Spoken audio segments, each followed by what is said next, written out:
most likely. Yes. အပါတန် off lane ကို And မှ they're gonna တင် have ကာ a ကတာ 5 tinker. position 5 ဖြစ်သွားမယ် They ပေါ့နော် wanted some more just like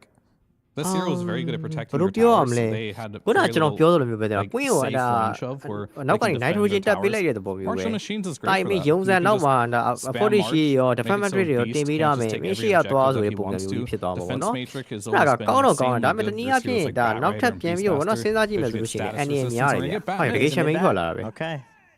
Okay So you name a lot of great stuff about ဟာ Tinker. bro Sensley ကောင်းလိုက်လား But he's only been picked twice လုံးဝ this event so far. What ရှမန် made လေးများ and ဖြစ် he သွားမ was လား obviously very ရှမန် popular ထွက်လာ before this. What made him fall off so hard? နောက်ဆုံး Was လက် it- စပီရှမန် was it ထွက် the လာ nerf? အော် GBK ကအဲ့ဒါဆိုလို့ရှိရင်ဒါ Barita မဲ့ပေါ့ကျွန်တော်က Barita ကို support ပဲထင်တာဗောနော်ဒါကြောင့်မလို့ရှမန်ထွက်လာနိုင်ရေးမရှိတော့လို့ပြောလိုက်တာ I I think mean, the nerfs yeah, definitelyခုန hurt ပြော him သလို for sure. Barita ကိုမြစ်ကြီးလွတ်လိုက်တယ် The Holy Locket nerf in particular hurt ကောင်းနေဗျာ Tinker မစိုး quite a မိုက် lot. တယ် Unless you're like stacking other forms of ဖေးလက်ကောင်းတဲ့ healing ဖြစ်နေတဲ့ restoration, that ဒါ one was reallyလက်ရှရက်လူကောင်းမျိုးဆိုလို့ရှိရင်တော့ Barita တကယ်ပြင်းလို့ကောင်းပါဗျအလဲမှာတော့ဘဝဘက်ကဒါရွေးလိုက်တဲ့အနေထားပေါ့နော်ဟီးရိုးတွေကလည်းမိုက်တယ်လို့ပြောရမယ် it's honestly not that bad when I saw this come out. Barita မြစ်ကိုအာဆောင်းနဲ့ fast နဲ့ဆော့မှာအဲ့ဒါတော့ကျန်တယ် physical ဟိုမှာပပုံ -5.5 ချထားဗျာချဗျာ bro ပပုံ handicap ကောင်းတယ်ပြီးတော့ဒီဝဲနောက်ဆုံးတိုက်ကွက်တော့ထုတ်လာပဲတည်မှာဒါပေမဲ့နောက်ဆုံးတိုက်ကွက်တို့လာပြောအရင် defensive ဆန်နေထင်တယ်ဗောနော် GG ဘက်က hero တွေကြီးရတာလေဟိုဘက်ကလိုက်ချတာဟိုအမားဆောင်ပြီးတော့ပြန်ဒီ fight မဲ့သဘောမျိုးသူတို့ရဲ့ draft ကလေ defensive တော်တော်လေးကိုများတယ်အဲ့တော့ဘယ်လိုပြောမလဲအဲ့ draft နှစ်ခုမှာ defensive draft ကိုပဲယူမလား aggressive draft ကိုပဲယူမှာဆိုလို့ရှိရင်တော့ကျွန်တော်တို့မြန်မာလူမျိုးတွေအတွက်ကတော့ aggressive ပဲကြိုက်တယ်ဟုတ်တယ်ကိုဘက်ကအရင်ဆုံးဥအောင်စောပေါ့နော်ဥအောင်စောဆိုတဲ့ကောင်ဒီ draft တွေကပို့ပြီးတော့ကိုရီအတွက်ကတဲရီကြိုက်ဖြစ်နေတာဆိုတော့ defensive ဆိုတဲ့ဒီအနေထားယူတဲ့သဘောမကျအဲ့တော့ပြောချင်တာဗျာဒီရဲ့ draft ကို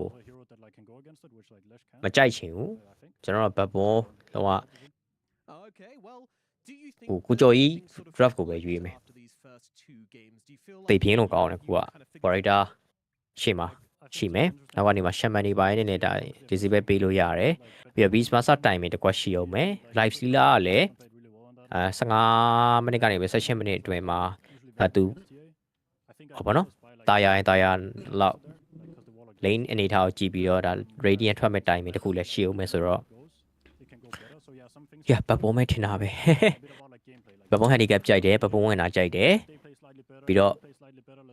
duration ကိုဒီပွဲ under လေးသဘောကျရဗျာဒီလားဘပုံဘက်ကိုရိမ့်ထားလို့ under ပေးပြတာပါဒီကတော့ဒီ Beast Master Thank you very much CY let's go check it out Barita Live Stealer 3កောင်ပေါ့နော်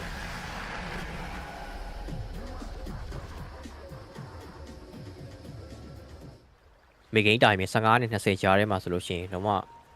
pressure ပေးလို့အကောင်းဆုံးချိန်ပဲဘပုံအနေနဲ့ကတော့ဒီဘက်ကပြန်ကြည့်မယ်ဆိုလို့ရှိရင်တော့သူတို့ကအမားဆောင်ရမယ်ဆိုတဲ့အနေထားမှာဒီဈေးပဲလည်းတိတ်ပြီးမလုံလောက်ချင်ဘူးနော်စတမ်းမပါနဲ့ဒီဘက်ကဟုတ်တယ်အဲ့တော့သဘောမကျဘူးပြောရရင်တော့ 3CV လားမသိဘူးချက်တော့ကြည့်ရအောင်ပါပဲအလဲမလဲ Barita နဲ့ Lasher နဲ့ဒါကတော့ဒါတွေးနေမိနေကြ matchup တစ်ခုတော့မဟုတ်ဘူးရေ Barita miss ဆိုတာကမပစ်တာတော်တော်လေးကြာပြီပေါ့နော်မပစ်တာကြာပြီဆိုတာကအဓိကကတော့ဟိုpro scene တွေမှာပြောတာပါကျွန်တော် public match တွေမှာတော့ Barita mid တွေတခါတလေကြာရင်ထွက်လာတာမျိုးတွေတော့ရှိတယ်အဲ့တော့ draft မှာပြောခဲ့တယ်လို့မျိုးပဲလို့ဖင်လက်ခေါင်းနဲ့အရင်ဒါ turning point အရင်ဟိုဖြစ်တယ်ပေါ့နော်နှီးတဲ့အကောင် dash run နဲ့ဆိုတော့လေမှာတော့ Barita ပို့ပြီးတော့သဘောကျပြန်ပြီတက်နေတာပါညာပေါ့နော်ခံရလိမ့်မယ်ဒါပေမဲ့ Lasher ဘက်ကပြန်ကြည့်မယ်ဆိုလို့ရှိရင်လည်း Mason Trophy first နဲ့ယူထားတဲ့အတွက်ကြောင့်မလို့ Diabolic ကို priority ထားပြီးတော့တင်ပါဗောနော်Diabolic တင်နဲ့ဒါ Blaze တိုင်နဲ့ဆော့မယ်ဆိုလို့ရှိရင်တော့ GB အရင်တော့ light game တော့ဗောနော်ဒီကတ်လို့တော့မရဘူးဟုတ်တယ်ပြန်ပူနာလိုက်ပြီဒီကောင်ကဒါပေမဲ့ထုတ်ရတဲ့ဘက်မှာတော့ Lasher ကပူတာတဲ့အနေထားတော့ရှိမှာဗောနော်အဲ့တော့စာမဲမှာသတိတော့ထားမှရမယ်ပေါ်လန်းအနေထားကတော့ဒါ Live Stealer Warlock ตีแล้วตีแล้วตีတော့မယ်တော်သေးရောင်ရေးပြေးမှန်သွားလို့ပေါ့နော်ဟုတ်ပါမခန့်တာလို့သိတာအဲ့ကောင်ကလေတော်လေးတော့ harass လောက်ထားနိုင်တာတော့တွေ့ရတယ်ဘက်ကအပါဒန်တက်ဝဲလို့မစိုးပါဘူးသဘောကျတယ်ပေါ်လမ်းမှာဟုတ်တယ်နှစ်ကောင်လုံးကတက်ပင်နောက်မှာသွားပုံနေတာSharon 300မှာဆိုလို့ လွယ်ဘူးဒီ lane ကတော့ပြူကမလွယ်ဘူးအပါဒန်ကလည်း physical attack တွေနဲ့လိုက်ပြီးတော့ chase မှာပေါ့နော်အဲ့တော့အပေါ်လန်ကအပါဒန်တက်ဝဲလို့လိမ့်မဲ့သဘောကျတယ်ဗျ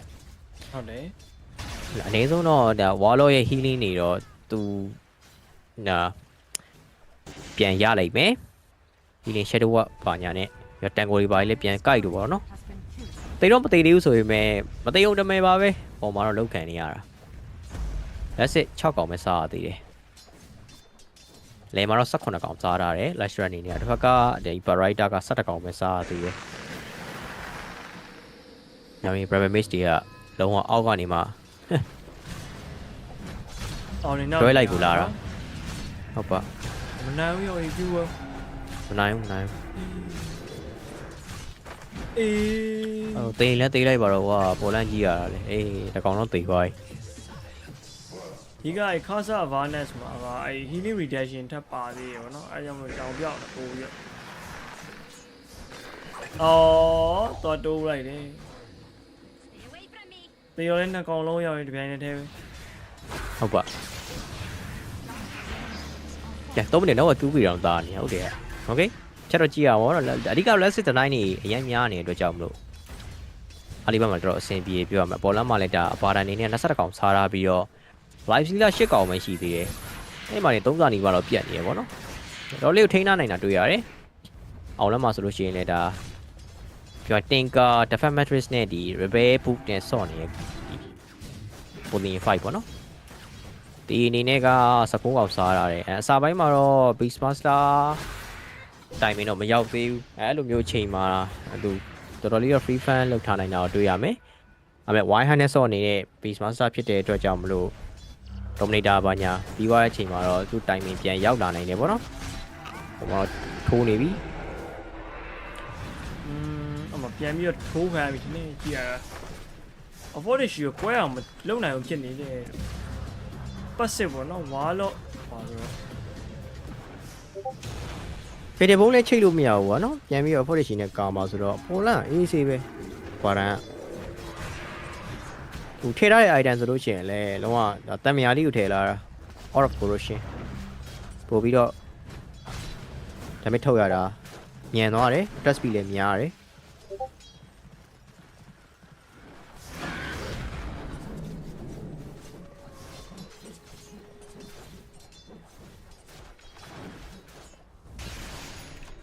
လေမမီးစီနေမချချက်ကခေါင်းပေါ်မှာ10ခုပဲညာတာငါးကတင်ပြီးတာပဲဗောနော်ပြန် wax on မောင်းနေတော့ကြော်တာ safe အသေးတော့ပြန်ပြင်းနေတော့မယ်ဆိုတော့ physical damage တစ်ချက်စာ melody လိုအပ်နေတဲ့ချက်စာလေးကိုတော့အကောင်ပြစ်သွားသေးတယ်ဗျာကျွန်တော်လည်း mirror ပြင်းနေအောင်မယ်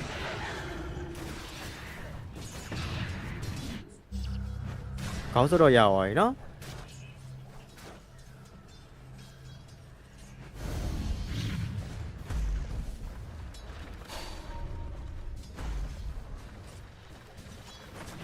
ဆိုင်လိုက်ခဏလေးဟိုအမေလာနေလို့ဒီလားရတယ်ခဏလေးနော်ရတယ်ဟိုအဝေးလဲလေဒီနေ့ကတနင်္ဂနွေနေ့ဆိုတော့ရွေးဘက်ပါ okay GG ကျော်3-0နဲ့စထား flame break နံပါတ်ကွင်းပြန်မြဖြစ် Daryl GPK okay ကျော်တာ damage တော့လောက်သွားသေးတယ်ပြောရမယ်ပေါ်မှာလဲ rage right lane နဲ့ကျော်တာ ace ကိုပြန်ရသွားပြီဗျဆိုတော့မဆိုးဘောနော်တစ်ပတ်တစ်ပေးလိုက်ပြီတော်တော်ဖြစ်နေရဆိုပြီးတေ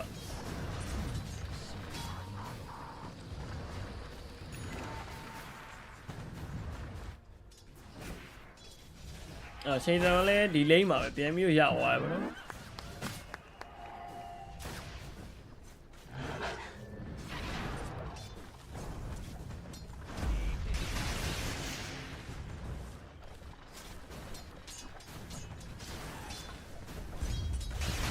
9 minute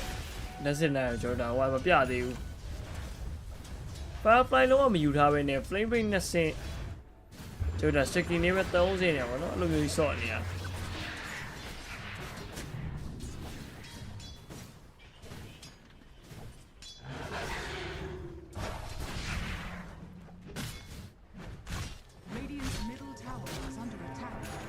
ဘက်ကတီပေးပဲကြာလာပြီဖမ Bramage တော့ပြန်တားပြီး Pure Okay ချက်ချင်းတော့ကျွန်တော် Pure ရဲ့စီတုတ်တာလေးကိုပြန်ဖြေလိုက်ပြီဆိုရင်နောက်မှာလိုက်ခုလို့တော့မရတော့ဘူးဗောနော်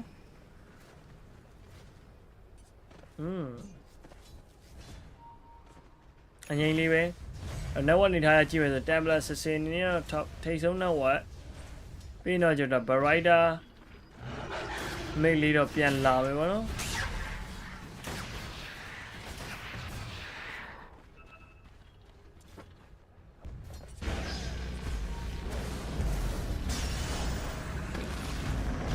ကဲတဲမှာလို့ဒီကွင်းကိုပဲလာပြီးနိုင်နေချင်းနေကြတယ်အမြဲတမ်း game 1 game 2 game 3 ထိပါတော့ဝိုင် power on time ဆိုလို့ရှိရင်လာပြီးတော့ဗောနော်ဒုတ်ပြီး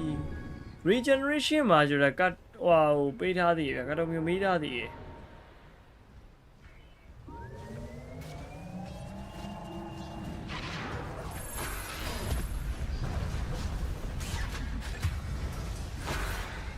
ကဲတော့ဒီဘက်ဝေးလောက်နေပြီဟော Bramage တော့ပြန်တားပေးလိုက်ရင်လည်းပဲ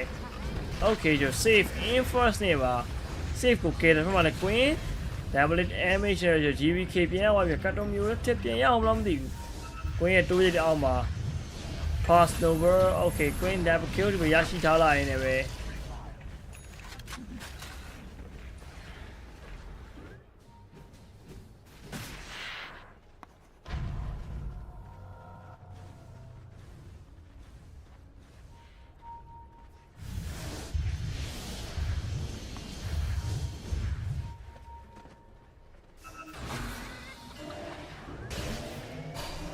safe လေဂျိုနီရဲ့ဆွဲရတဲ့ခုမှာတော့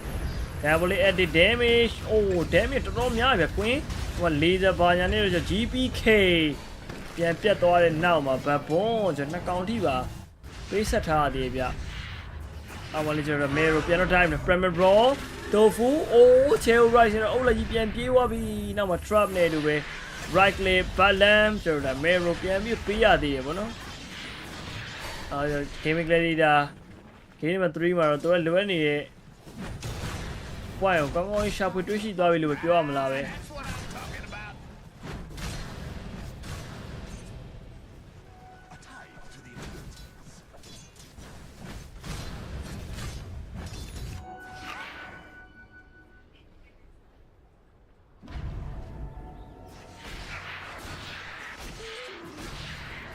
ဘယ် first tank လေး OP လာတဲ့Before first tankသူ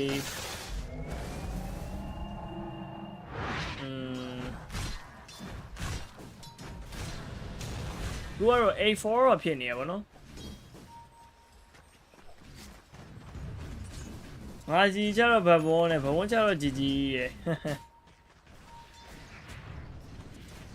ဆောရှိပါသေးကွာ7 minutesဆိုတော့ချက်ကြည့်ရအောင်မယ်စေးပေါ့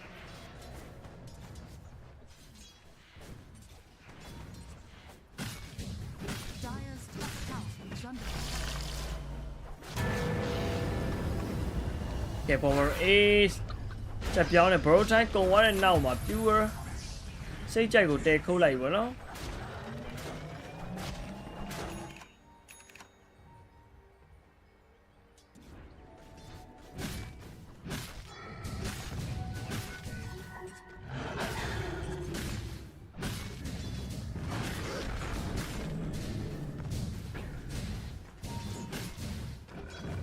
ကဲ Mero နေနေတော့ကျွန်တော်ဟဲ့တော့ဘာလို့ထပ်သွားအောင်မယ်ဗျပုံမှန်ပဲပေါ့နော်တိုဖူဒီမှာမိုင်လာလို့နေလည်းမသိဘူးလမ်းရရှောက်နေအောင်မယ်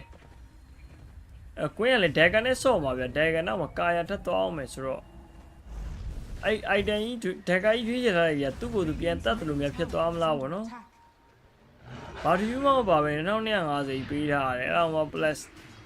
ခုံတာမှားလို့ရှိရင်လည်းသူပြန်သိမ်းမဲ့နေရာမျိုးတွေတွေ့နေရတယ်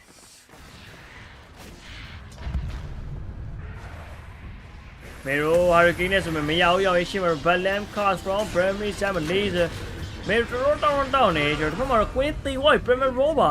ပေးကြလိုက်ရင်လည်းပဲကျွန်တော် Mero 3 White နောက်မှာ Wax on နေတယ်မှာလည်း Pure ကြောင်းများပြန်ခုတ်နေတယ် damage ကမလောက်ဘူးဖြစ်နေတယ်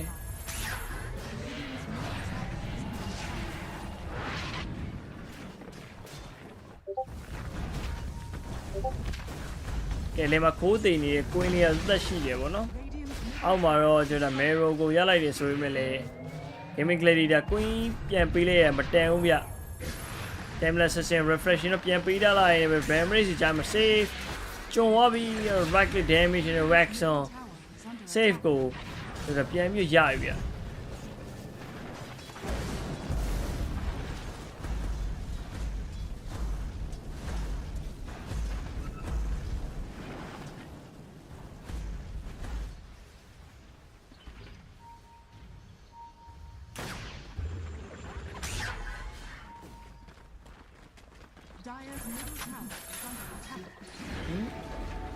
သင်္ကားတဲ့ hero တော့ကိုလူကူထားလေးပဲ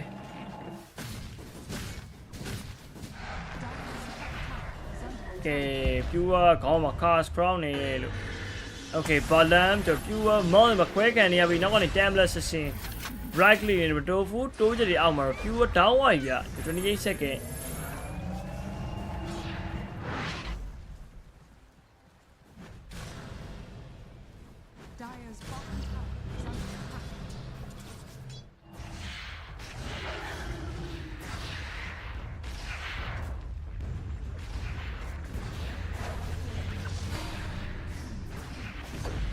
Okay, 66% win probability. Gaming Gladiator သူ Timeless Assassin time ကိုအကောင်းဆုံးသုံးချပြီးတော့ point အနေနဲ့တစ်ဖက်မှာ Dagger ပြေးကုန်သွားပြန်ပြီ Mero Primero ပြန်ပြီးပေးထားသေးဆွေရတစ်ခုမှာတော့ Melody Tofu အတွဲလို့လိုက်လာပြီအဲ့တော့ Brahmaze တွေကိုရှောင်းနေ teleportation တေထောက်တယ်ဆိုရင် split up နဲ့ပါညှိသွားလာရင်းနဲ့ပဲ Mero တကောတော့ပြန်ရပြီဗျ Okay 14 မိနစ်ပါတခါတည်းမှားသွားသေးရပေါ့နော်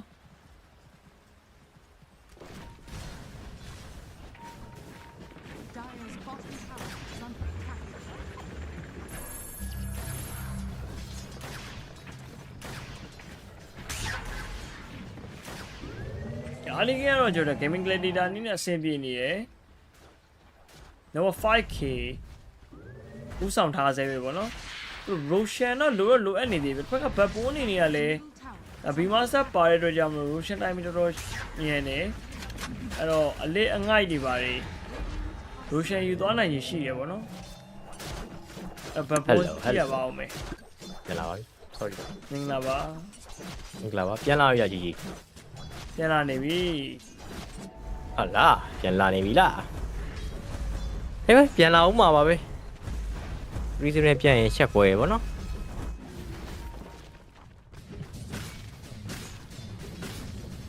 Master share fan ရော fan ထားပဲ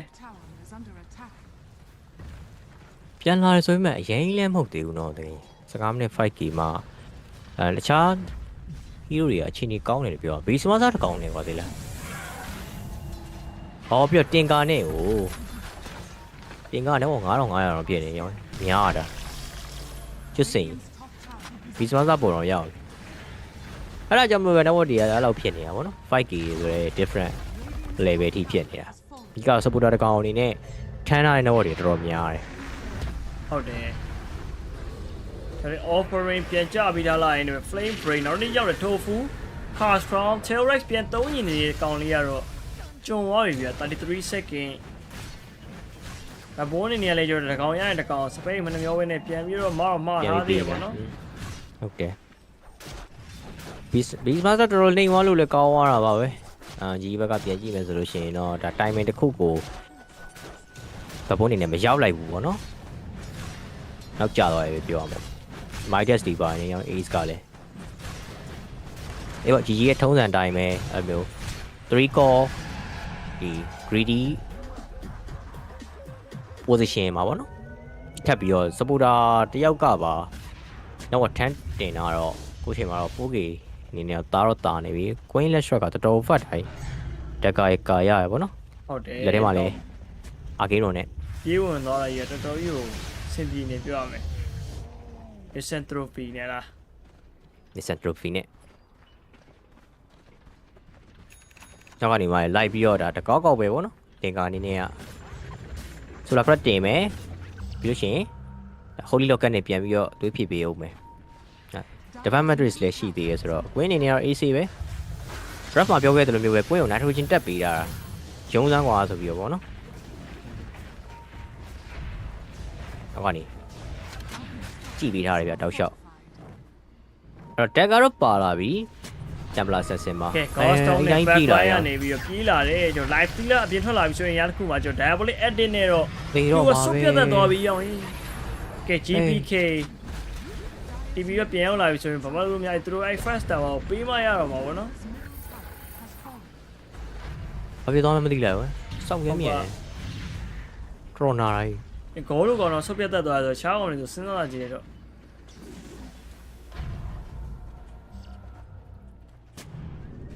ရေးလာပြန်ပြီအောက်ကိုမြေရိုဒီလိုဆိုတော့ရှမန်ကိုပေးပြီဗျပါပြီအားမလုပ်မရအောင်ရှမန်တွေအတွက်နိုင်မဲပဲစပယ်အကုန်လုံးသိမလားရှမန်လုံကောင်မျိုးကသူထိန်းထားတာဆိုတာဟုတ်ပင်မဲ့လေလက်ရှော့ကစပယ်တွေအကုန်သုံးပြီးတော့မှပြေးလာမှာဟုတ်တယ်အဲ့ဒီချက်ကတော့ဒါရှမန်တွေတိုင်ပတ်စီတဲ့ချက်ပေါ့နော်လက်ရှော့ကိုတော့ရှမန်မနိုင်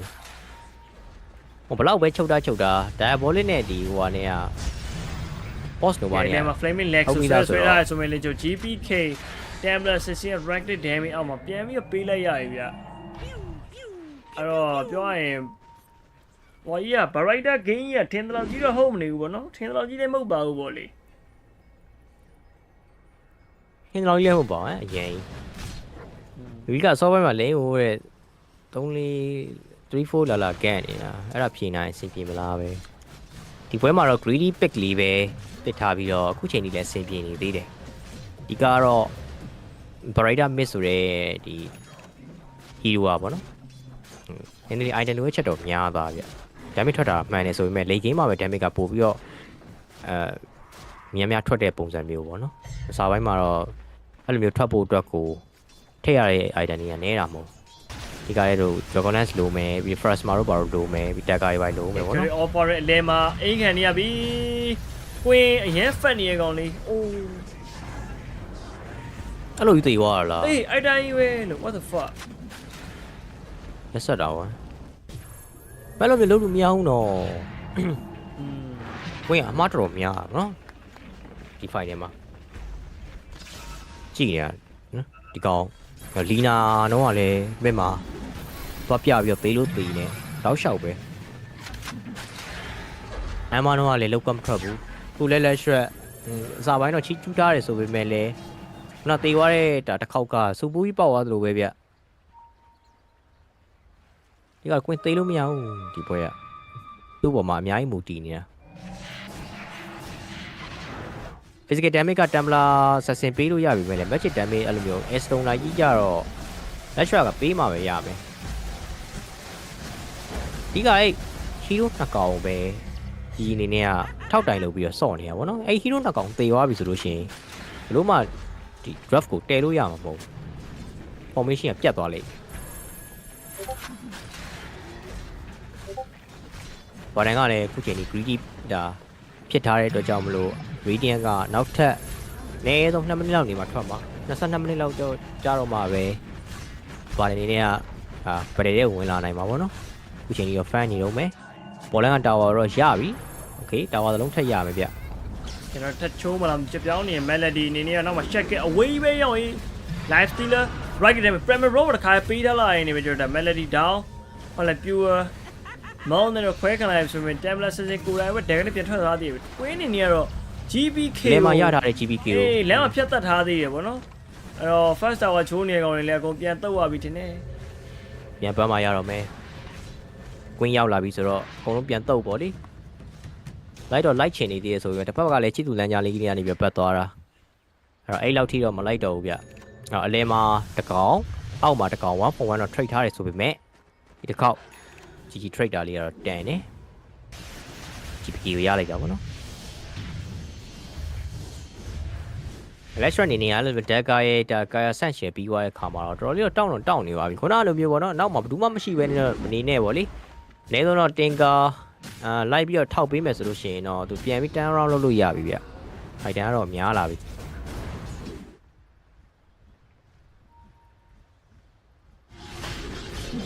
Okay, Roshan တော့ကျွန်တော် gaming gladiator အနေနဲ့ဒီဘက်နေ objective တွေယူလို့ရမယ်ပေါ့နော်။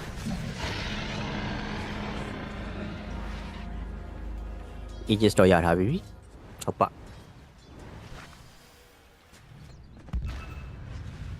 ဒါတော့ GG ရဲ့အကောင်းဆုံးတိုင်ပင်တစ်ခုပဲဆိုတော့တောက်လျှောက်ဖိရတော့မယ်အချိန်ပေါ့နော်ခုချိန်ကbase master overlock ရှိမယ်နောက်ထပ်ဒါလိုက်ကြည့်လာအပြာရောင်းသွားနေတယ်ဒါပေမဲ့ဖြစ်ချင်တော့ brighter BKB သွားနေတာမပြီးသေးဘူးပေါ့နော်သူ့တော့ချက်ပြန်စောင့်အောင်မယ်ဗျတိုင်မင်ကaegis ပေးထားတယ်ဆိုပေမဲ့လည်းဒီဘက်ကတော့ဒါမြေရိုတကာနဲ့နည်းနည်းလေးအယူလေးလှုပ်ချင်နေတဲ့သဘောပဲကဲလဲမပရောနဲ့โอเคဒါတော့ solo k တကောင်နဲ့ပါပဲကျွန်တော် tofu အဲ့ပြောဟိုနေနေရဲ့ဘုံဘက်ကတော့တော့ဒါဘယ်ကောက်ဖြစ်ဖြစ် raw ပြီးတော့တက်မှာပဲနော် -1 လေးကောင်းနေပဲကောင်းလေးပဲဟုတ်တယ်ဘက်ကကောင်းနေရောအဲ့လိုမျိုးပေးပြီးမပေါင်းနေပါသေးရမလား pick off လေးလောက်ထားပေးမပေါင်းလေဒီဟိုတာဝါလာချိုးမဲ့အရင်ကနေပြီးတော့ကာကွယ်နိုင်ပြီပဲပေါ့နော်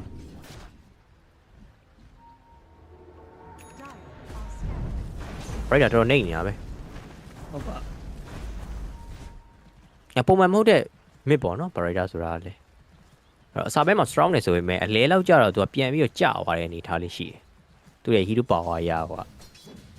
အဲ့ကျသွားတဲ့အချိန်မှာ BKB ပါပြန်ဖန်ဘေးမထွက်မချင်းကတော့ဒီကောင်ဘယ်တည်းဝင်လို့မရသေးဘူး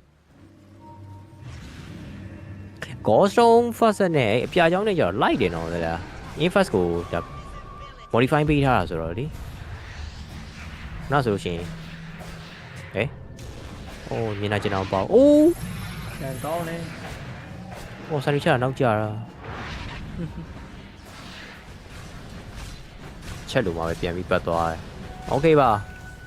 15ကောင်10ကောင်တိုတယ်ဟီရိုကီ25ကောင်24မိနစ်မှာဒီပွဲလေး KO ပါဖြစ်နိုင်တယ်ဗောနော် KO ပါဖို့များတယ်လူပုံစံနဲ့သွားမယ်ဆိုလို့ရှိရင်ဘဘဘက်ကလည်းလုံးဝအနေနဲ့ဆော့မှာမဟုတ်သေးဘူးခုနလိုမျိုးဗောနော်ရရင်ရသလိုဒါ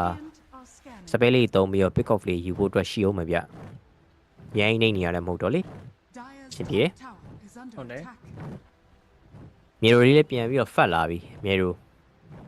တက်ကကြီးပဲပါပြီဗောနော်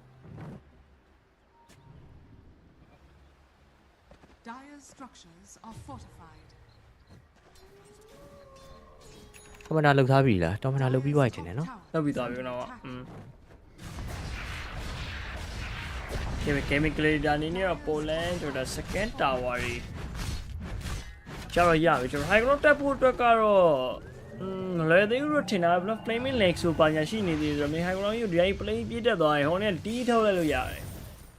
crazy အောက်လမ်းမှာဗတဲ့တော့ဆိုင်ပေါ့နော် ages ကတော့ကျွန်တော်10 minute နဲ့ second 40အောင်ကျန်နေပါသေးတယ် time lapse စင်မှာ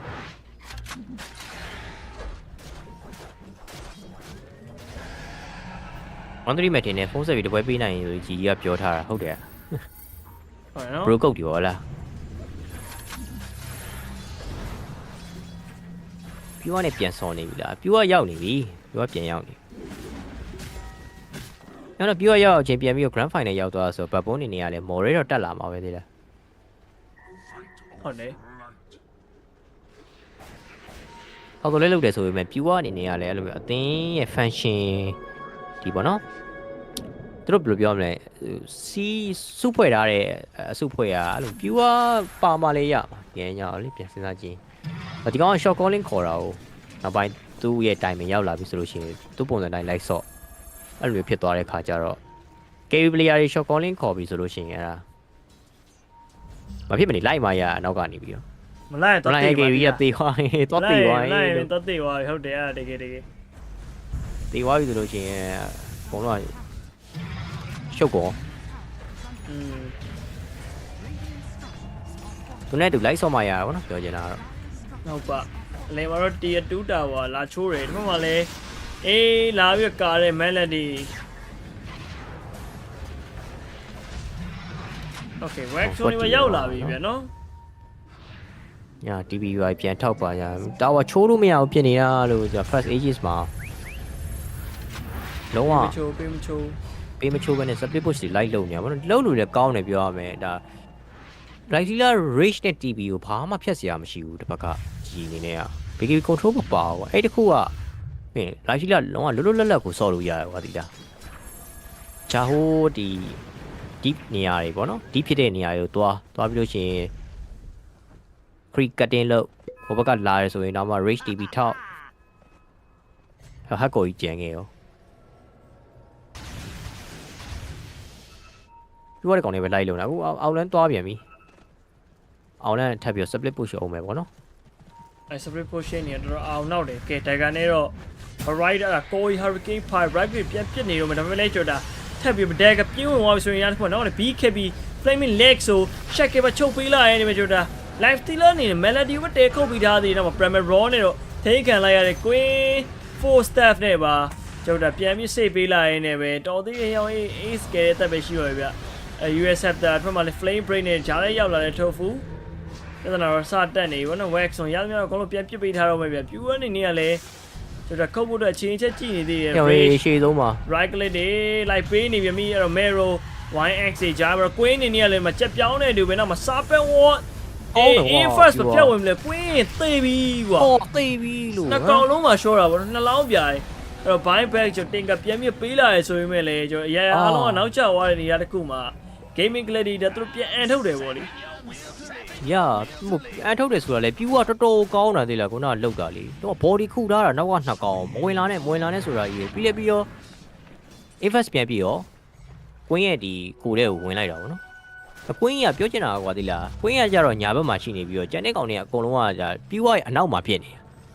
တာပြူကိုလည်းကြော်တက်လာလို့မရဘူးပြောချင်တာဟိုကောင် like ခုန်နေတာကွာသေးလားအဲ့တော့ပြေးရတယ်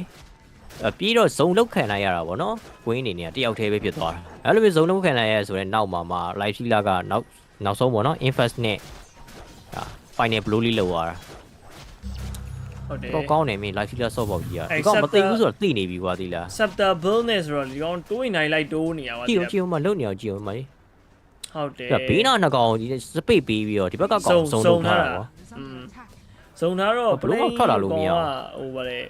Lash Rock ကမင်းဆိုရင်ဝိုင်းလောင်းခံလိုက်ရအောင်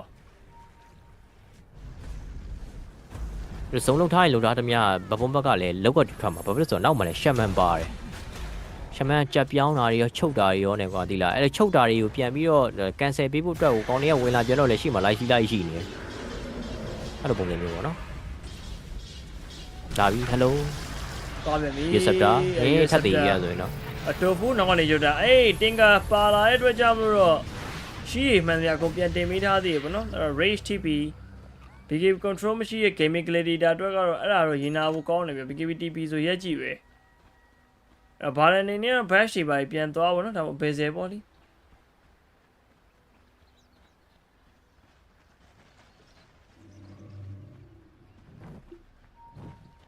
ခုတော့သွားမှရမယ် hash ပဲဖြစ်ဖြစ်ဒါမှမဟုတ်လို့ရှိရင်ခုနကပြော bezel ပဲဖြစ်ဖြစ်ဟိုပြူရလုံးဝ free game ဖြစ်နေတာတောက်လျှောက်တောက်ရှင်တိုင်းနေလောက်ပြီးတော့ဝင်ထွက်တွေကအရင်ညံ့ညောနေရပါတော့ကဲကြပြောင်းခံထားရတဲ့ကောင်လေးအိုး Primero okay hash break တော့ဒီရောင်ရေး ace နေရ both time တကယ်ကိုကိုရပါပြီဟုတ်တယ်ဗျာထွက်မှလေးကြတာ GBK လေးရော hurricane 5နဲ့တုံးပြီးတော့ပြန်တော့ရလိုက်တယ်ဗျာအဲ့တော့အပေါ်မှာတော့ platform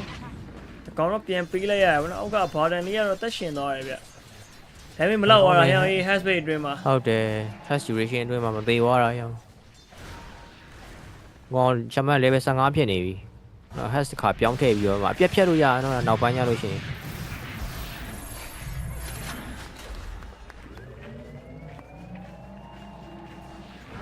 ဒီအနေနဲ့အခုချိန်နေမသေးသေးဘူးလောကလည်းထိတ်ဆုံးပါပဲဗောနော်ပြူအားနဲ့တော့မှ2000ပြတ်နေသေးတယ်ဆိုတော့ဝက်ဆုံရဲ့တီကိုတော့ဒီဘက်မှာညောင်းနေရတာပဲကယ်ရီပေးနိုင်မယ်လို့တော့ထင်နေပါလေပြူအားနဲ့ဝက်ဆုံဘယ်လိုပိုကောင်းမလဲဆိုတာကြည့်ရမယ်ဗျအတော်ဝချူကလည်းပြောမယ်ဆိုရင်တော့ဘုံဘက်ကချူရတာကောင်းနေကွာအကောင်နေရယ်စားပန်းဝတ်ထောင်လို့ရတာရယ်ဆိုတော့ trade ရတာကြီးဘက်ကပြောရရင်မတန်ဘူးလို့ခံစားနေရတယ်ဗျာတလိန်တက်တာချင်းတူရအောင်မှကွာတိလားတစ်ဖက်ကလူအားတွေအသုံးပြုပြီးတော့ A လိုက်ထောက်ပြီးချိုးနေရချိန်မှာတစ်ဖက်ကကျတော့ဘက်ဘုံဘက်ကအဲ့လိုဟိုဗာလေအကောင့်နေနဲ့ပဲဗောနော် unit နဲ့ပဲချိုးလို့ရတယ်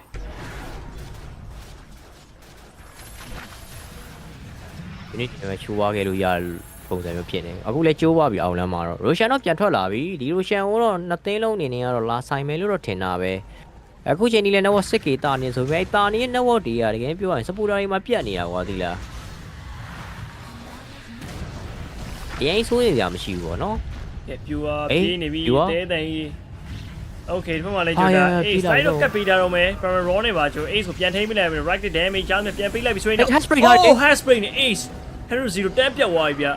Cast Ground ထောက်လိုက် Wax on နေနေပြီဆိုရင်နေတာတစ်ခုမှာ Reflection ပြန်ဖွင့်ပြီးတော့ Queen အနေနဲ့တော့ BKB Flame Break GBK Flaming Lex ဆိုဆွဲနေကောင်းနေနေကြောင်ပြောက်နေမယ် Inference နဲ့ပါဒါ GBK ကိုပြန် save ထားလိုက်သေးရပေါ့နော် Haspray ကွာငါတို့ကတော့ပြောခဲ့တယ်စဉ်းစားလိုက်တဲ့ဟာကြီးကGame number 1เนี่ยစဉ်းစားလိုက်တဲ့ဟာကြီးကတော့တသိန်းထဲမှာဟိုဗာလေ game number 1တော့ဗောနော်တသိန်းထဲမှာဘာနဲ့ shaman နှစ်ကောင်ဖြစ်သွားတာဟုတ်တယ်အခုကျတော့ against ပြန်ဖြစ်သွားတယ်ဟိုဘက်ဒီဘက်ဖြစ်သွားတယ်ကိုစဉ်းစားလိုက်တဲ့ဟာကြီးသွားပြီးတော့မှလှုပ်ဖြစ်နေတာလှုပ်ဖြစ်နေတာဟမ်လုံးဝ pro hate ဖြစ်နေတယ်နောက်ပိုင်းဖြစ်လာမယ့်ဟာတွေကြိုးတွေးရ GBK flame break ချက်ပြောင်းလာပြီ flaming leg ဆို tail rise မှာပြန်သုံးလာသေးဆိုရင်လည်း wax on တောက်လျှောက်ကျ daily power number wax on တကောင်မှာထပ်ပေးလိုက်ရရင်လည်းကျွန်တော် gaming gladiator အနေနဲ့တော့ဒီ second ages ကိုတော့ဘတ်ဘုံကိုကျွန်တော်ထပ်မှန်ပြီးခွင့်ပြုအောင်မှာပဲဖြစ်ပါတယ်ပြန်ပြီးတော့ဗောနော်ကျောင်းရေးမင်းဟိုဗာလေအစင်း 3GB တကယ်ရင်တောက်လျှောက်မင်းဆင်းလာလိုက်တာများဟုတ်ပါမင်းမီနီတက်အောင်ရောက်တော့မယ်အေးတောင်ဦးဝါနေပြီးရှစ်လောက်ကနေဆင်းလာ7ကနဲ့ဒီယိုတိုက်ဆင်းတာဟမ်ဟုတ်ပါ roof တော့မှာကွက်ကိုမနေဘူးကျစင်ရခုံချရအောင်မနေတတ်ပါဘူးဆိုပြီးတော့ပေါ်တက်မှာမနေတတ်ပါဘူးဆိုပြီးတော့အောက်ကိုပြန်ဆင်းလာဟမ်ယာ yes sir အေးဘောလေ BKB မရှိဟိုဟာမရှိပဲနဲ့ဟိုတည်ရမလား BKB မရှိလင်းကင်းမရှိကွာသေးလားအခုချိန်ကြီး damage item တွေပဲထည့်ရတာဒီအနေနဲ့ကတေရောဘောကွာအဲ့တော့ဓာတ်ကာကြီးနဲ့ hash ပြောင်းလိုက်တော့ကားကြိတ်တာပဲhash တင်မို့နောက်ကနေမှ last over တခါဆွဲထားဆိုတော့ပြီးတော့ခုနလိုမျိုးဒါကယ်ပေးရမယ့်ကောင်ကလည်းသေနေတာအပါရန်ကအစောကြီးပဲညဦးမင်းအပါရန်နေနဲ့ BKB ပါလူပဲနော်ဒီပွဲ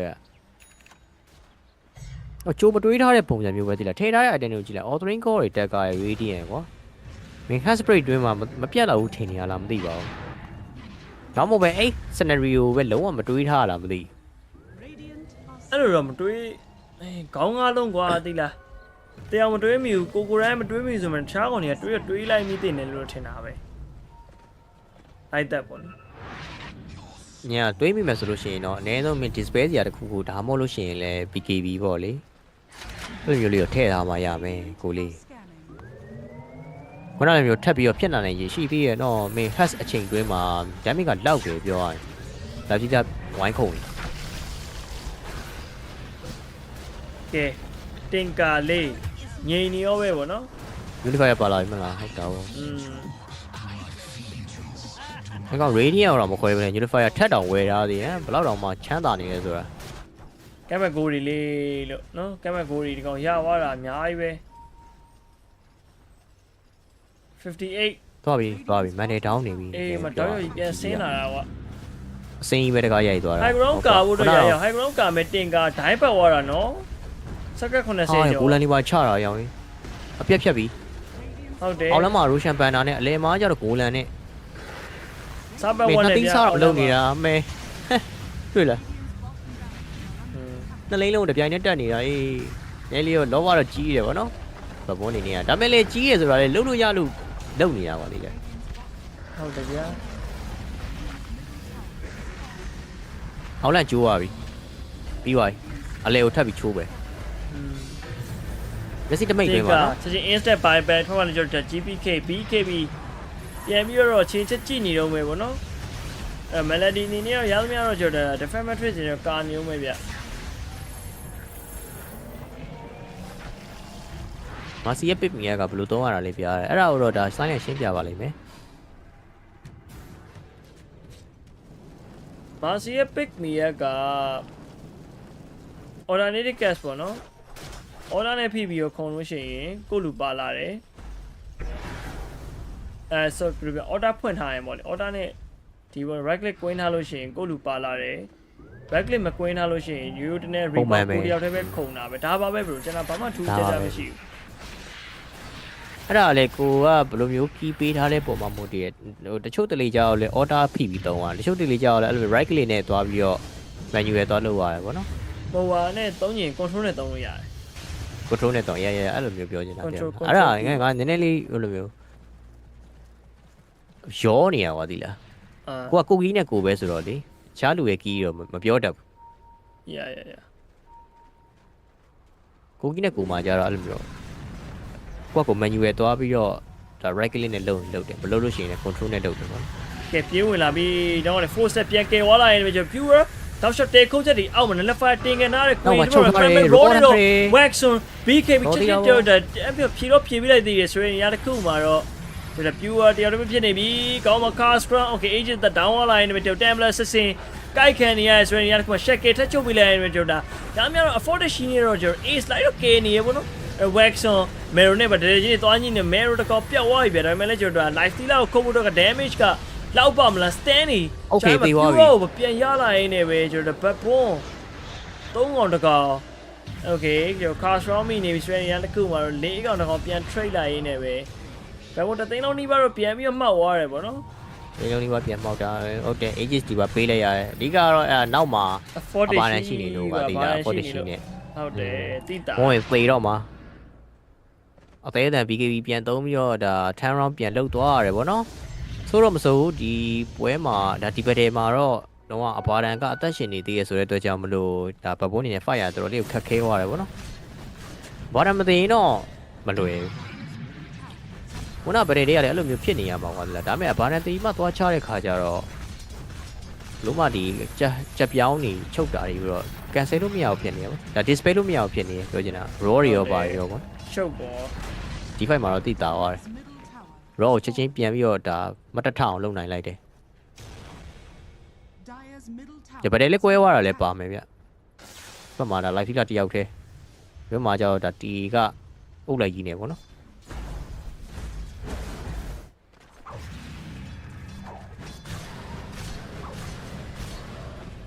ကြာနော် replay ပြခုမပြီးသေးဘူး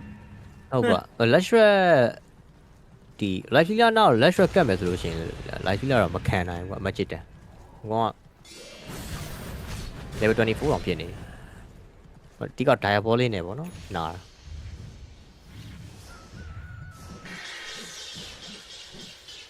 ပြန်တက်သွားပြန်ပြီတော့သိလားဟိုအပေါ်တက်လိုက်အောက်ဆင်းလိုက်အပေါ်တက်လိုက်အောက်ဆင်းလိုက်နေပေါ့နော်ဘဘုံ -5.5 ဖြစ်နိုင်လားဖြစ်နိုင်ပါတယ်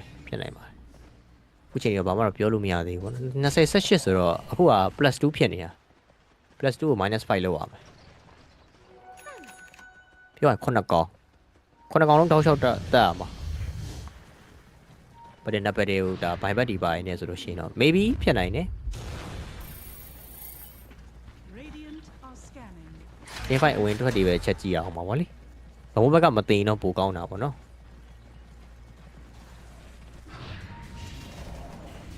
smoke ထားတယ်ရှေ့မှာတော့ဒါ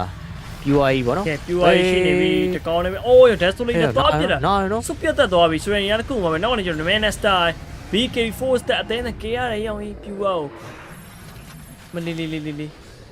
အဓိကဟိုမဟုတ်ဘူးဒီမန်နဲ့ပြစ်တာအရင်မဆိုဒိုင်ယာဘောလေးမခံနိုင်ဘူးဒိုင်ယာဘောလေး edit damage အရင်ကတ်လို့မရဘူးဒီကောင်ဟုတ်ပါခုနကလိုယူလဲပါမနေဘူးဆိုတော့လေဟုတ်တယ်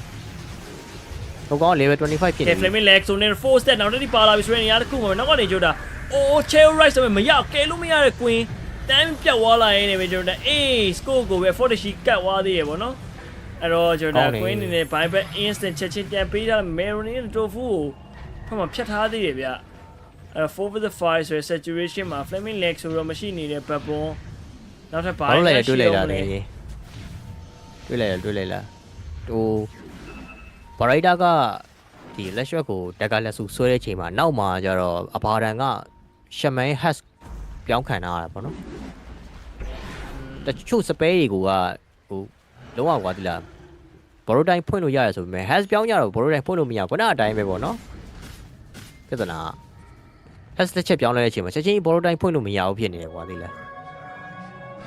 တော့ like ကေဘူးအတွက်က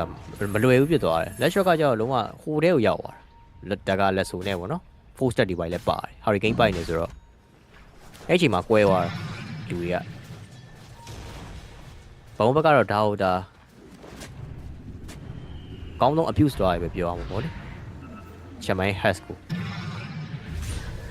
ဝရှန်တော့ရတယ်လည်းပြန်ပြီးထွက်နေပြီဆွဲရတယ်ပေါ့ gaming clarity ဒါရုပ်ဒီနဲ့ဖြတ်ဝင်သွားပြီပေါ့နော်အဲ့တော့ Russian key ကတော့တော်တော်မြန်ချက်ပဲကြားတယ် Okay အဲ့တော့ဝင်မြ snatch လာလို့ flame brain နဲ့တော့ပြေးပြီး GBK Okay ကျွန်တော်4 step နဲ့တော့ပြန်ဆေးပေးတယ်ဗျ4 step 2ချောင်းအော်3ချောင်းဖြတ်တုံးပြီလေ refresher shot တွေကောက်လာပြီဗျအဲ့တော့ကျွန်တော် save နေ double damage အောက်မှာကျွန်တော်ပြန်ပြီး flaming leg ဆိုပြီးပေးထားသေးဆိုရင် premier runner backline ကျွန်တော် nullifier တိုးချက်တွေနဲ့တူပဲကျွန်တော်တင်ကထင်းလေးပို့တောင်းနေသေး pure BKB pop up လုပ်ပေးလိုက်တယ်ဆိုပေမဲ့လည်းကျွန်တော် timeless assassin right damage ကိုမခံနိုင်တော့မှတက်ပြန်ပြေးနေရပြီဗျ YS မှာလည်း age တက်ကြာပါပြီကျွန်တော် queen အနေနဲ့ပြတ်သွားလာရင်းနဲ့ပဲ Okay ဒါကတော့ပြန်ခုံပြီးထွက်လာသေးတယ်ဗျအဲ့တော့ကျွန်တော် Waxon နောက်ပဲ pure ကတ်တော့ကတ်တယ်ဆိုပေမဲ့အစမပြေဘူးရော dagger နဲ့တော့နောက်ထဲထိပြန်ခေါ်သွားပြီ Waxon Multi-Rex ဒါပေမဲ့လည်းကျွန်တော် fear ဖြစ်နေပြီဆိုရင်ရတဲ့ခုမှာတော့ pure 99 second no buyback နဲ့ down သွားတဲ့ backbone အသိန်းတော့ပြန်ဖက်အောင်ပဲဗောနော်နောက်ကနေလည်း fire ရတစ်ချက်တယ် Waxon ကျွန်တော် shape ကိုတော့ကောင်းတော့ပြခွဲထားပါသေးရဲ့ညာ pure ဒီတစ်ခေါက်တော့ outplay ကန်လိုက်ရတယ်ငါရောတယောက်ကြားထဲမှာ emphasis ကောက်ဝင်ထားတာဆိုတော့ဝင်မလဲရတော့မဲ့အနေထားမျိုးပေါ့နော်ဟုတ်တယ်မခံနိုင်ဘူးဒီကောင်ဒါဘိုးလေးကတ်လာပြီဆိုလို့ရှိရင်လုံးဝမခံနိုင်ဘူးပြင်တယ် double assassin ရဲ့ဒီ dateless ဒီပါရတယ်သူ့အတွက်ကကန်ဆာပဲပေါ့နော်ဘယ်ကထောက်ဝိုင်းဒါမဲ့တရားလို့မျိုးကြိုတင်တွတ်ဆထားလို့မရအောင် unpredictable ပဲတမ်းမဖြစ်နေcalculate လုပ်လို့မရအောင်ဖြစ်အဲ့တော့မပြီးသေးဘူးပွဲရတော့ဗောနော်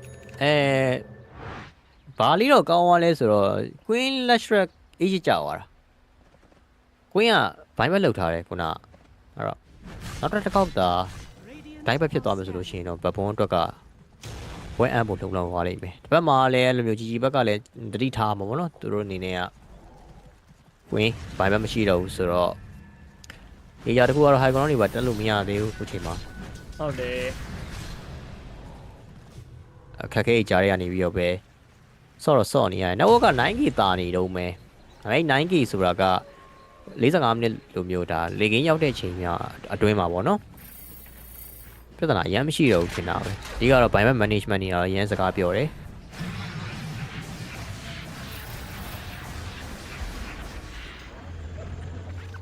ဝင်ရရှက်ပါထည့်ရပါပဲ split ရမှာ new edition နဲ့ကျွန်တော် pause တွေထပ်ပါလာမယ်ပေါ့နော် 11k network ကတော့ gaming clarity ဘက်မှာရှိနေတော့မယ်ဗျာအဲ့တော့ဘာမှမဆိုဖြစ်သွားနိုင်တဲ့ situation ပေါ့နော်ဒီကအဲ့ဒီဘက်က premier roll တွေ flaming legs တွေကို afford ရှိနဲ့ဖြတ်လို့ရနေတာတွေက gaming clarity ဘက်မှာကန်ကောင်းနေလို့ပဲပြောရမှာပဲသူတို့ draft က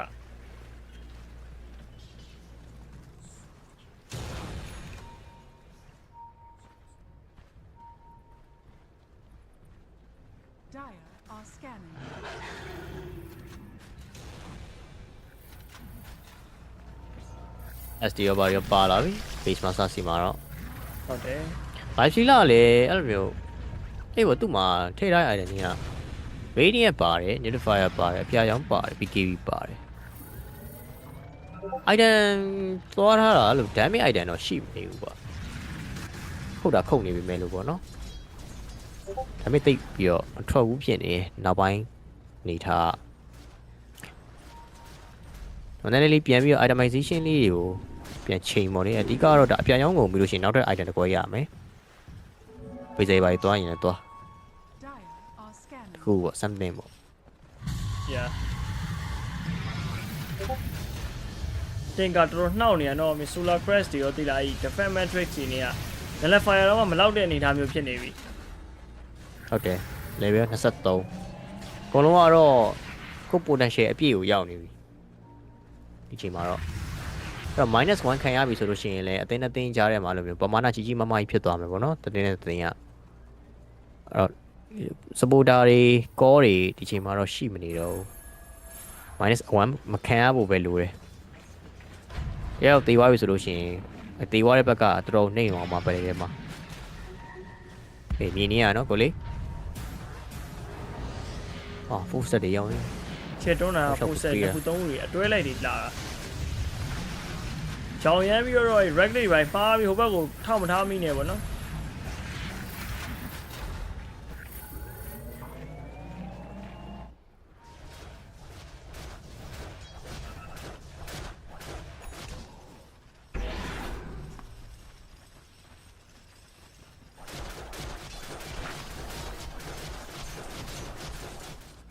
ကဲပြန်ငြိမ်သွားပြီကွာ2သိန်းလောက်သဘောပေါက်သွားတယ်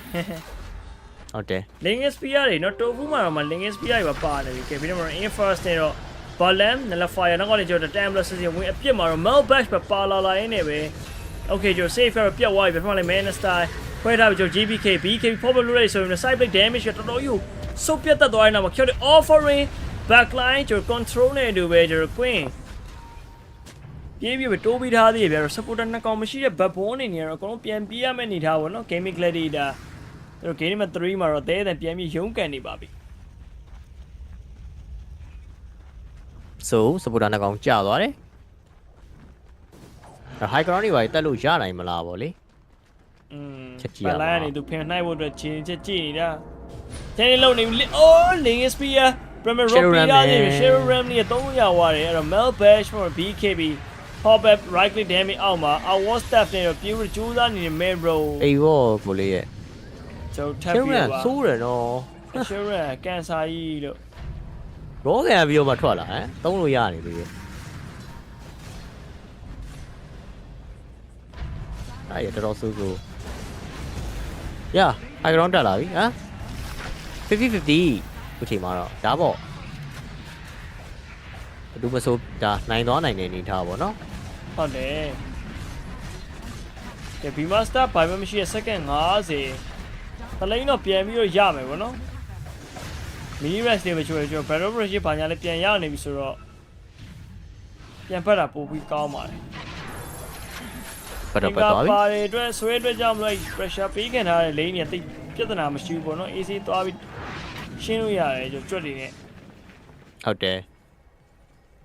ဒီကောင်တောင်းပေးထားရဗျ AC ပဲ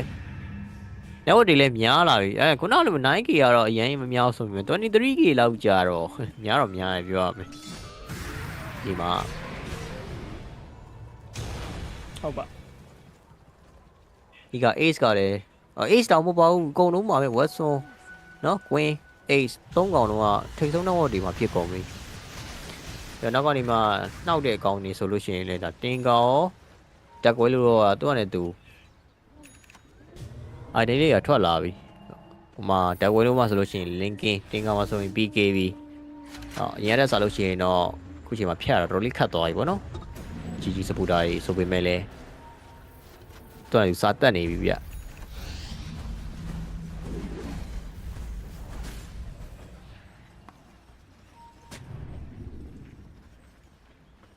ကောလိုက်အော်သွားလားတဲ့ကောလိုက်မအော်သေးဘူးထင်တယ်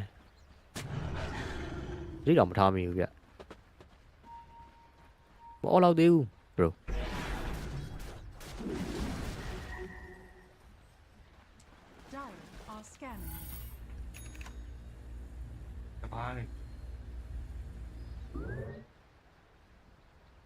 Divine ဟုတ်ပဲdamage item လိုရဆိုပြီးပြောလိုက်လို့လားမသိပါဘူး you are the buy ဘိုင်းမှာပါလာဒါတော့သူခုတ်ကြည့်မယ်ပေါ့နော် range နဲ့ BKB duration အတွင်းမှာ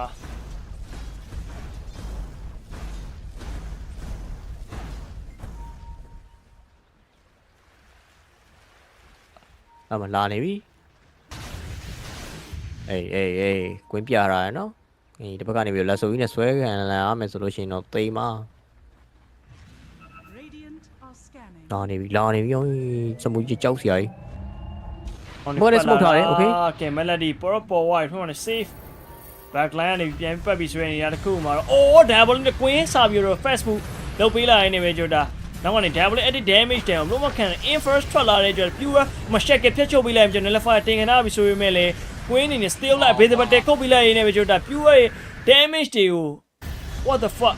Camida is ready ရတခုမှာတော့ pure နောက် premier runner ace ကိုပြန်ပြီးထိမိလိုက်ရင်းနဲ့ပဲကျွန်တော်ချက်ပြောင်းခံထားတဲ့ oh pure define ကြောက်သွားပြီဗျာ98 second သွားပြီဆိုရင်တော့ သွားပြီနော် no buyback နဲ့တူပဲနောက်လည်း another mount the bash ဖြတ်ခွဲလိုက်ရင်လည်း wax on Emmy define နဲ့ဗျာအဲ့တော့သွားမယ်ဗောနော်ကိုယ်နော်တပွဲလောက်တော့နိုင်လိုက်ဟလား3-0ဆိုတာရုပ်ပေါက်တယ်အဲ့တော့ခုချိန်တော့မပြီးသေးဘူးပွဲရတော့ဗောနော်ငေါသွားကောက်ပေးနေရတိလားဘောင်းနေရောဘောင်းတော့ကောက်နေအေးဟိုပါပဲလူတော့တရားကျော်လေးပဲတရားပဲလူတော့ဘောင်းတော့တော်တော်ရပြီဘယ်လောက်ရပြီငါ4နှစ်ချက်ရပြီ Okay ဘိုင်ဘယ် instant ပြန်ထွက်လာလိုက်ရင်tier 4နှလုံး Lingis spear ရတော့ပြတ်ကုန်ပြီဗောနော်ခေါ်မှာ GPK Manastar Waxon ရမြပြန်ခံပြစ်နေလိုက်ရင် pure 3ချက်လောက်ပြစ်ခံလိုက်ရတာခံစားနိုင်ဘူးဗျ Okay oh Melbash GPK တန်းပြတ်သွားပြီဘိုင်ဘယ် instant ပေးလိုက်ရင်တော့လုံးဝ throw only ရိုက်နေဆွဲနေရတခုမှာတော့ကက်လို့မရ Upheaval slow your inference ဖြတ်ဝင်ပြီးတော့ Waxon သွေးပြေပဲတစ်ဖက်မှာလည်းကျွန်တော်လုံးဝ Waxon ကိုဝိုင်းပြီးကာပေးနေကောင်တွေအများကြီးပဲဘေးပဲတေခောက်ပေးလိုက်ပြီးတော့ pure နေ Manastar တဲ့ပြန်ပြီးပြေးထွက်လာပြီးဆွဲနေရတခုမှာတော့နောက်မှလည်း claim cake ရတော့ဖြောက်ပေးလိုက်ရင်းနဲ့ပဲကျွန်တော် pure ပြေးရပြီ GPK GG ခေါ်လိုက်ရင်းနဲ့ပဲကျွန်တော် let's go to the game number 4 Okay 4သွားမယ်ဗျာ let's go ပါသွားပါမယ် let's go ဟိုတယ်ဟီရိုကီအကောင်90ကျော်ဒီပွဲလေ over တယ်ဗျာ over တယ်ဗျဟုတ်တယ်နော် handicap ကတော့မရလိုက်ဘူးပေါ့နော်ခုနက-5.5ဆိုတဲ့ brother handicap ကဟိုဘက်ကပို့ပြီးတော့ဟီရိုကီများနေတာရင်းနေက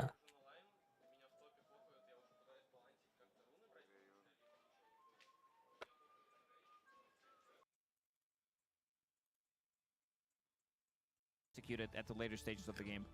ကဲတော့ game number 4ကျွန်တော်ပြန်စောင့်ကြတာပေါ့ဗျဗီဒီယိုပွဲရတော့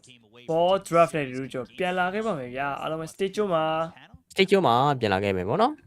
This victory here, Gaiman did make sure to break that curse of having only 3-0 or 0-3s in grand finals, so that is definitely a big step in the right direction. Also this game, big step in the right direction on figuring out how to deal with a bet boom. And to talk about all of that, I'm here with Jenkins and Fear, and I feel like, Jenkins, we said at the end of the draft, we said the one thing that BetBoom might run into is that they don't have enough damage to deal with all these shields coming out from the Tinker on the side of gaming, and that proved to be 100% right. Yeah, and Pure tried to solve it in the late game with a Rapier pickup, which is what we saw. I respect the balls from Gaiman to go for this strategy. They pick Leshrac, a hero that is all or nothing. Fear, I think you said it's like the suicide lane mid. You know, both heroes are just gonna like run at each other, and whoever does more damage over time will kill the other. If you want to kill, yeah. But one side has an Abaddon who is shielding and saving, and then you have the other side the other hero who is Tinker and also has shields and saves and Holy Locket, and yeah, they absolutely did run into damage issues. I feel like there was so much focus on Quinn this game, even in like the pivotal fight. You saw that Pure felt like he had to focus Quinn, otherwise Quinn would kill everyone. And then Watson on the other side was killing everybody while Quinn was just kiting. So it was kind of like Gaiman presented these two big problems and then picked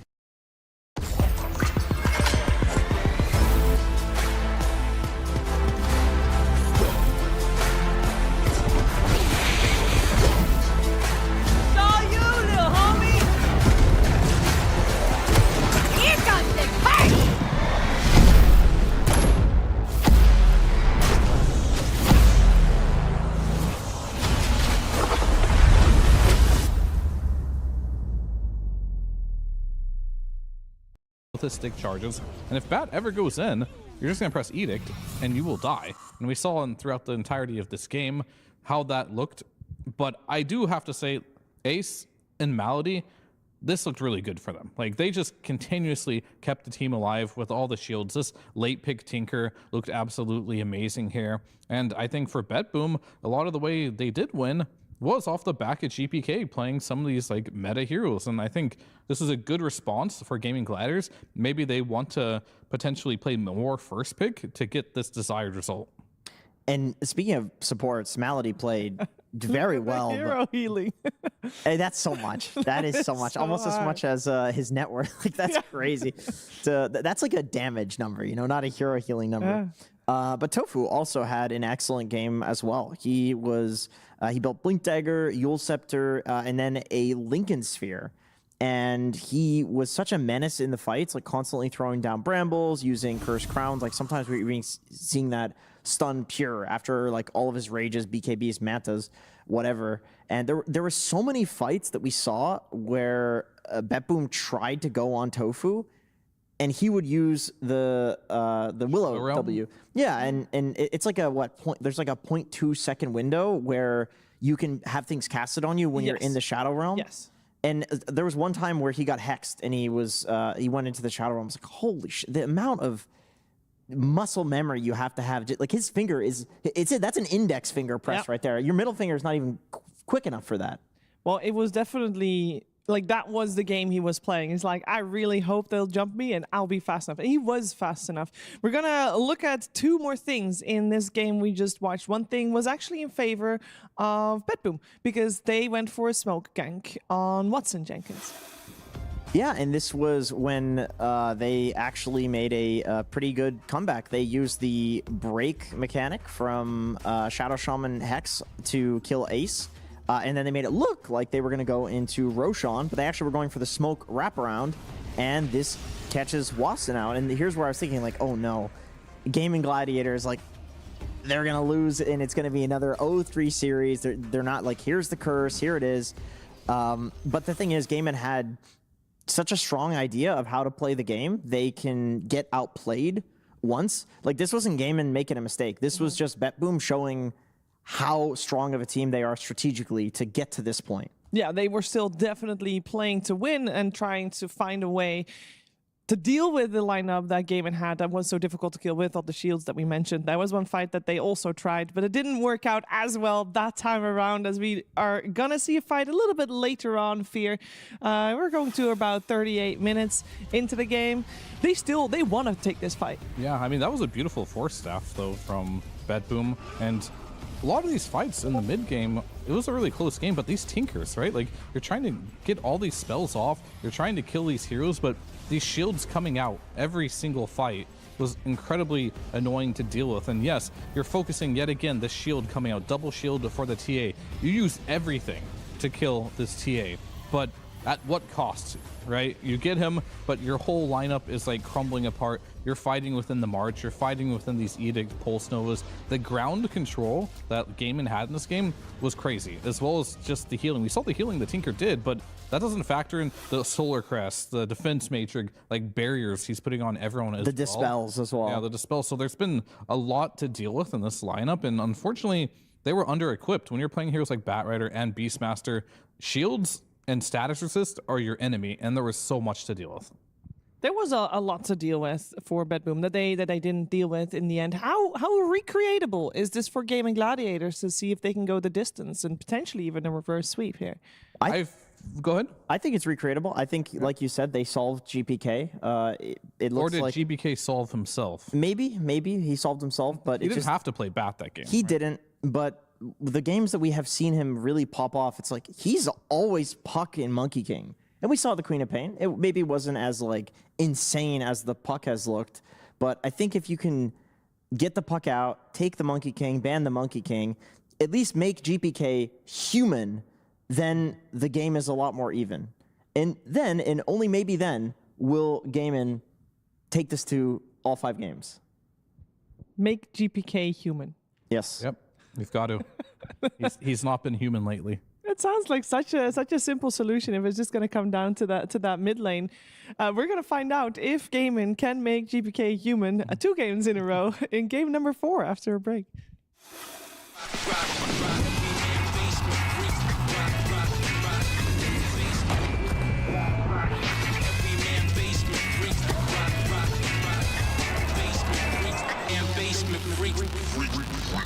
The new breakthrough and innovative innovative phone with 1xBet app. With 1xBet app, you can register and start betting in just one click.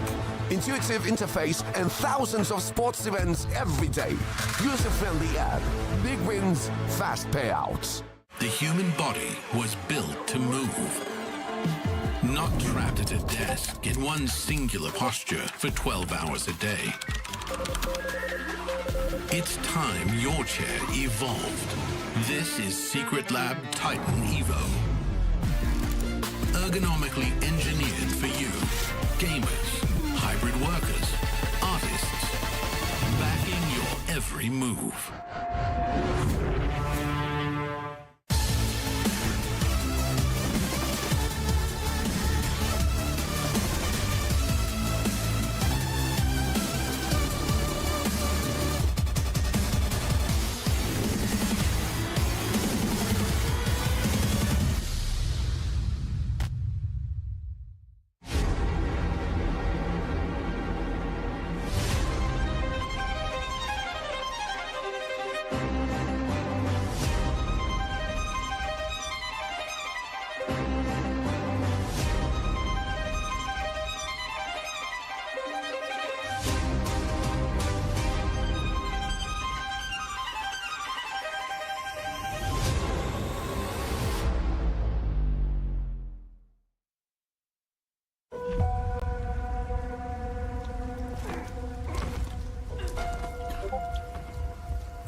No more games. Kneel before Zeus.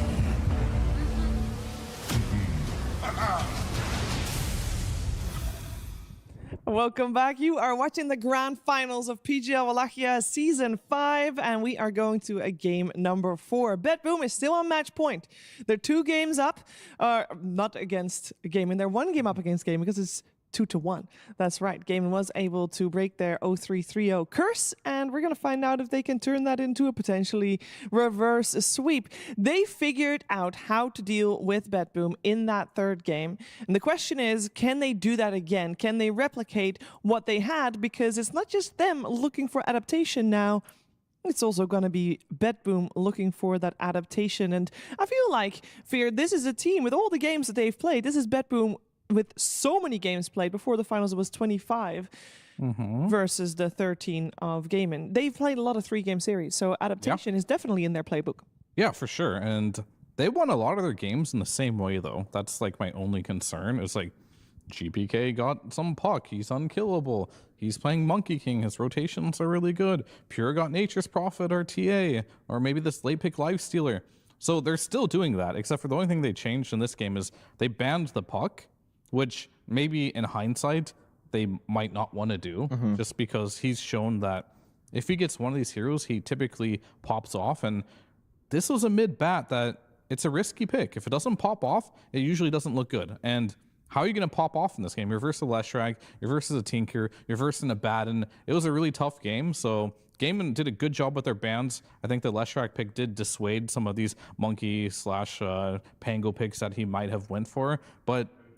you got to pick your hero a little bit earlier. The odds are higher, so you got to maybe jam that puck in a bit earlier. And I say, why not? GPK's look so good on it. Yeah, it's like it hasn't not worked yet, so just keep trying it. I totally agree that the adjustment for BetBoom needs to happen with GPK's hero, because even without the Tinker, because that came in last pick, I think the idea was that Batrider does really well against Leshrac mid, which is the case historically speaking, but people wasn't really true that game though. Yeah, people had this data from before Leshrac got the facet added that made his Edict do twice the amount of damage, or the same amount of damage but quicker, right? So in that 1v1 matchup, it looked completely miserable. Even with the BKB pickup from GPK, he could not go like mono-a-mono with Leshrac, and that's even before the Tinker showed up. So I think you respect the Leshrac, aka you don't flex the bat to be a mid, with the anticipation that, of course, they can now pick Tinker, Abaddon, they can pick these heroes to empower Leshrac. I think you just go for something else, which like more hard counters the Lesh mid. Get him a better hero. Yeah, and like the other arguments, like, well, maybe they don't have a bat player. Save is one of the best bat players in the world. Right? Yeah. He's so good on the hero. So they tried something out. It didn't work out. That's fine. I think for Gaiman, they're on the right path of how to win this series, right? You got to really focus on making sure GPK just doesn't pop off. Because Pure's hero pool, it's fine, but he needs that +1 core to really scale with him. Well, in Game 3, it was the only game so far, that's including this one, that Gaiman had first pick. This time around, they'll be back to second pick, just like Game 1 and 2. And I wonder if that played a part in their victory as well. Yeah, I mean, I think if you're first pick, right, you get your choice of what you want. And then on 18 pick, you have lots of options there. So I think it's a lot easier. And I think a big part of that, right, they were able to steal the TA on first pick. And that is the beauty of first pick. You can steal heroes very easily. On second pick, it's a lot harder. They'll go back for the Bat Rider. I don't hate this. I think it's fine. Yeah. Because as long as they are understanding that Save is likely to play this, sure, you can give it to GPK mid. I think it's fine if it looks like a free Bat Rider game. And the Baden too, which I really like. Yeah, if you're making sure that the shields are not there, you're not picking into a matchup, like you're picking it into a matchup where you know that Bat Rider is going to dominate, like melee heroes mid. Bat Rider will dominate a lot of these. I feel like you take the puck here. Yes, good. I think you take the puck just because there's so little bans, and you need to start dismantling everything BetBoom can do here. And I will say the same thing as I said at the start of the series. Gaiman is actually one of the teams that made Puck first pick work by at some point rotating it in the hands of Tofu, position 4. Yep. And I genuinely believe that Puck as a pause 4, generally speaking, is actually not that bad, because the innate where you are dodging and getting healing is something that is a lot less broken on mid lane, theoretically, because mid already has a bottle. You're already filling the bottle up with runes and constantly having this regen. So it's like a little bit of extra regen there. Of course it matters. Like, you enjoy this on Puck. But in a side lane, you're not used to just having like constant free regen, right? So I do genuinely think that it's a strong hero, and it makes the flex even better, that it's just an underutilized thing. Yeah, that first time they did it, they did make sure to do it against a Jakiro, who has the double attack. But even without that, I do think they can make it work if need be. He was walking into tower while taking like 2 hits from a range creep and getting 4 projectile dodges and healing up like 100 and something HP, 100 mana. It's like, this is a crazy amount of regen for a side lane support. I mean, I'm totally fine with that, and it's definitely a viable option. However, that was early on in the tournament, before a lot of players have proven that Puck, if you play it the right way, doesn't actually it's just have fine, man. Yes. Right? And it scales better than almost any hero in Dota. So, and if they're really worried, they can still ban out the Ember at this point. yeah, because like I'm just looking at mid lane a lot this tournament. No, don't ban Ember. It truly does feel like in this patch right now, we have our S tier mid laners. Yeah. And I feel like going out of your way to get some niche pick might not even be worth it anymore. Yeah, and honestly, let GPK play the DK mid. Like, I think that's totally fine, because then you know that the guy that was the problem in the first 2 games is going to be on some normal hero and not completely popping off. He's a great DK, but the performance that we've seen him on his S tier heroes is godly. And Tinker just generally getting valued higher in this series. What did GPK play against Puck yesterday? It was Monkey. Yeah, it was Monkey King. I am and he shocked. smashed with it. I'm shocked that got through. Absolutely shocked. Yeah, it looked so good. Yeah. I mean, I get it. Kataomi Bane is great, but I feel like there should be a huge emphasis on this mid lane. And yeah, he just looks so good on the hero. Like, yeah, maybe they punish this. Maybe this is the game where you can, the Huskar, Tinker, something like that will work. But I'm skeptical if this is Puck mid versus Monkey King. Yeah. But it's still playable. It's not an unplayable matchup by any means. It's just Monkey King, if you give it a reason to get into the game, it will generally thrive. Yeah. I love it with Bat Rider a lot. Just Lasso into Wukong's is such a strong combination. I really wouldn't mind They're going to take Morta again, aren't they? I wouldn't mind flex Puck to B4. I know Puck Tinker is a very sus support combo. And then just get Lesh. Just go Lesh again. They already have Tinker to shield him. We have seen how disgusting Leshrac is against Monkey King mid. It seems to completely dominate him. Yeah, it's good. I mean, it's totally playable. It's fine. I love the idea of Morta, by the way. The classic. You don't know where it's gonna go, you know. And it's good against Tinker as well, good against Puck, ground target to Silence. At this point, if you go for Morta, because I know Pure can play the Monkey, but he probably won't. And so if he won't, then GPK will play Monkey and Save us to play Bat. Ooh, they'll just go for silencing. So that's got to be 0 right there. Yeah, I mean, maybe they can't pick Morta there just because. Silence Silence အနေနဲ့ဝရီကတော့ရိုင်းမကောင်းဘောနော်37%ပဲရှိတော့တယ် I mean, then again, ရှေ့မှာတော့ဒါ Monkey King နဲ့ Barita သူတို့ Barita ကိုပဲဆက်ပြီးရွေးချယ်ထားနေဒီပွဲမှာတော့ Barita support ပဲဖြစ်မယ်ထင်တယ် GPK တော့မပေးတော့တော့ဘောနော် Darkness ဆိုတော့ Barita မိကတိတ်အဆင်ပြေမှာမဟုတ်ဘူး They don't like being silenced တော့ပြောရရင်တော့ဒါ Save K Hero ရဲ့ Cartoon Hero ရဲ့တော့အရင်တော့ပြထားပြီးတော့ Supporter ချူတော့တွဲပြီးမြင်နေရတဲ့သဘောမျိုးဖြစ်သွားတယ်ဗျာ Leshrac got a bit better now ဒီအနေနဲ့ကတော့ပတ်ကိုပဲ last bit ပစ်ထားတယ်နောက်ကနေမှာ Tinker game number 3တော့နိုင်ထားတဲ့ Tinker ကိုပဲထပ်ရွေးထားတယ်ပေါ့နော် That the Tinker saves were helping the Lesh because now with Silencer you can kind of ignore the Tinker component. Don't get off. Yeah, I mean Greaves is not a bad item on the hero, so what's my hero like an Oracle counter or something where he doesn't buy any items that can dispel himself, so he doesn't have an issue farming either. Doom and a Willow. I also thought that Silencer is probably also preventing a potential Dawnbreaker from coming out. Yeah, and this just confirms the Puck flex is no longer going to happen. So it will be Puck versus Monkey King in the mid lane. And now Pure. Is there a reason to not put It's just not good for Doom. It's not bad, actually.